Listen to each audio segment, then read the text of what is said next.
રામાનંદ સ્વામીનો મેળાપ. ધર્મ અને ભક્તિ પોતાના ઉતારે ભગવાનના લીલા ચરિત્રો ગાવામાં તલ્લીન હતા.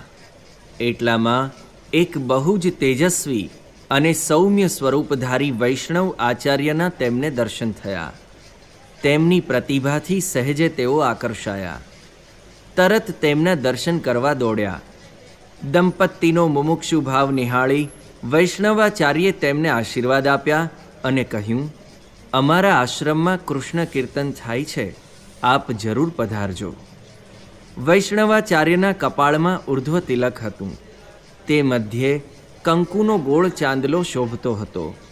શરીર ગૌર હતું, આજાન બાહુ હતા. ચંદ્રની શીતળતા જેવી શરીરની સૌમ્ય કાંતિ હતી.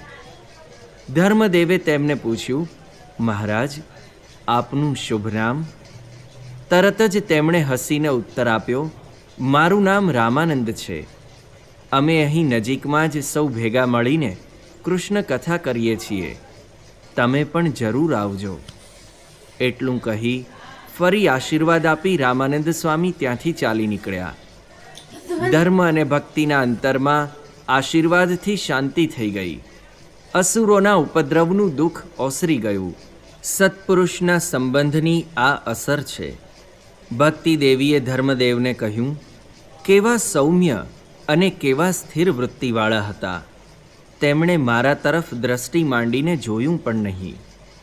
ધર્મદેવે કહ્યું, બ્રહ્મચારીનો એ જ ધર્મ છે.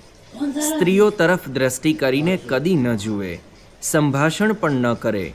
જ્યાં બ્રહ્મચર્ય હોય ત્યાં ભગવાન હોય જ. દેવી, આજ આપણું મંગળ થયું. આપણું દિનમાન હવે સુધરશે. પછી તેઓ પોતાને સ્થાને ગયા.